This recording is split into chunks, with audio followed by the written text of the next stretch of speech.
ഈ വീഡിയോ കാണുമ്പോൾ ചിലപ്പോൾ നിങ്ങൾ ചിന്തിക്കുവേ, എൻ്റെ പൊന്ന് ലിറ്റി, പെസഹ ഒക്കെ കഴിഞ്ഞു, ഈശോയെ കുരിശിലും തറച്ചു, ഈശോ ഉയർത്തു എഴുന്നേറ്റു, ഇതുവരെ ഈ പെസഹാപ്പത്തിൻ്റെ പരിപാടി വിട്ടില്ല. അങ്ങനെ ചോദിക്കുന്നവരോട് എനിക്ക് പറയാനുള്ളത്, ജഗതി പറഞ്ഞതുപോലെ അനിയ നിൽ എന്നല്ല, നിങ്ങളൊന്ന് ക്ഷമിക്ക്. ഈ ഒരു കാര്യം കൂടെ പറഞ്ഞിട്ട് പോട്ട്, ഈ പെസഹ എല്ലാം കഴിഞ്ഞിട്ടേ ആ പെസഹാപ്പം ഇതുപോലെ നിങ്ങൾ ദോശക്കല്ലേലോ ഏതെങ്കിലും കല്ലേലോ ചുട്ട് കഴിച്ചിട്ടുണ്ടോ?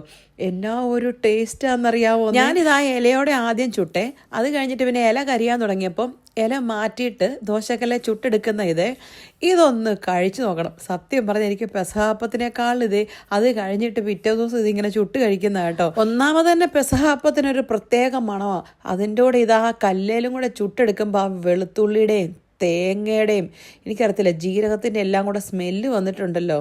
എൻ്റെ പൊന്നു മക്കളെ, ഒരു രക്ഷയില്ല. പൊളി എന്ന് പറഞ്ഞാൽ അടാറ് പൊളി. ആകെ ഒരു വിഷമം, ഇത് വർഷത്തിൽ ഒരു പ്രാവശ്യം ഉണ്ടാക്കാൻ പറ്റുള്ളല്ലോ എന്നുള്ള. ഞാൻ അവിടെ ചുട്ടുകൊണ്ടിരിക്കുന്നു, അടുക്കളയിലിരുന്ന് ഒരാൾ ന്യൂട്രൽ കഴിച്ചുകൊണ്ടിരിക്കുന്നു. ഞാൻ പാലൊക്കെ ഇച്ചിരി ഏറെ ഉണ്ടാക്കിയായിരുന്നേ. കാരണം ഉണ്ടല്ലോ, ഈ പെസഹ വ്യാഴാഴ്ച അപ്പം ഉണ്ടാക്കാൻ തുടങ്ങുമ്പോഴേ ജസ്റ്റ് പറയും ഇച്ചിരി ഏറെ ഉണ്ടാക്കുന്നേ, നമുക്ക് 1-2 ദിവസം കഴിക്കാമല്ലോ എന്ന്. അതുകൊണ്ടാണേ. അപ്പം ശരിയെന്നാ പോയേച്ച് വരാം.